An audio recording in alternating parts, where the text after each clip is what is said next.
আসসালামু আলাইকুম। হার্টের রোগীদের নানান কারণে ব্যথার ওষুধ খাওয়ার দরকার হতে পারে। সেটা আঘাতের কারণে হতে পারে অথবা বার্ধক্যজনিত বা বিভিন্ন কারণে যে কোমরে ব্যথা হয়, হাঁটুর ব্যথা হয়, এটার কারণে হতে পারে। তো আমাদের কাছে অনেকেই জিজ্ঞাসা করেন যে হার্টের রোগীদের জন্য কোন ব্যথার ওষুধটা সবচেয়ে বেশি নিরাপদ এবং কোনটা বেশি সবচেয়ে ক্ষতিকর। আজকে আমরা এটা নিয়ে আলোচনা করব। সেটা বলার আগে আমি ব্যথার ওষুধগুলোকে ক্লাসিফাই করা যায় কিভাবে সেটা নিয়ে আলোচনা করি।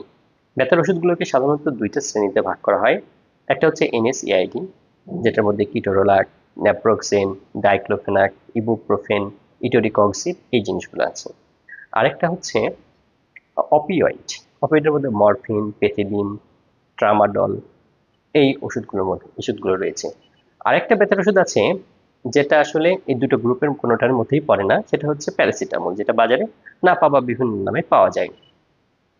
এখন যাদের কার্ডিয়াক প্রবলেম আছে তাদের ক্ষেত্রে প্যারাসিটামল ব্যবহারে কোনো অসুবিধা নাই, কিন্তু বাকি যে ওষুধগুলো আছে এগুলোর মধ্যে অপিওয়েড অ্যানালজেসিক, যেটা মানে ট্রামাডল, যদি বলি মুখে খাওয়ারটা ট্রামাডল নামে পাওয়া যায়, অ্যানাডল নামে পাওয়া যায় বাজারে।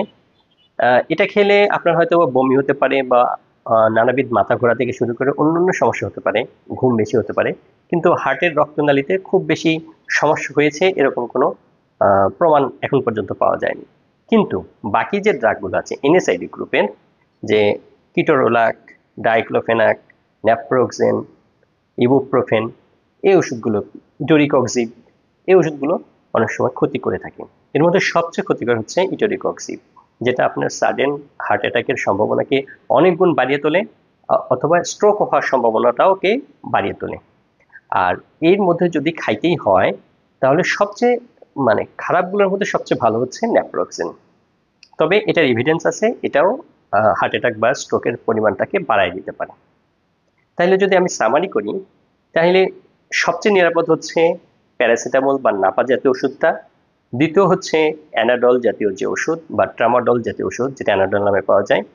তৃতীয় হচ্ছে যদি এনএসআইডি খেতেই হয় তাহলে ন্যাপ্রোক্সেনটা খাওয়া যেতে পারে according to the nice guideline. তবে সবচেয়ে খারাপ হচ্ছে ইটোরিকক্সিব। অনেক সময় দাঁত ওঠার পরে দাঁতে ব্যথা, মানে দাঁত ওঠানোর পরে দাঁতের ব্যথার কারণে অনেক সময় ইটোরিকক্সিব প্রেসক্রাইব করা হয়। এটা সবচেয়ে ক্ষতিকর, হার্ট অ্যাটাকের সম্ভাবনাকে অনেক গুণ বাড়িয়ে তোলে। ধন্যবাদ। আসসালামু আলাইকুম।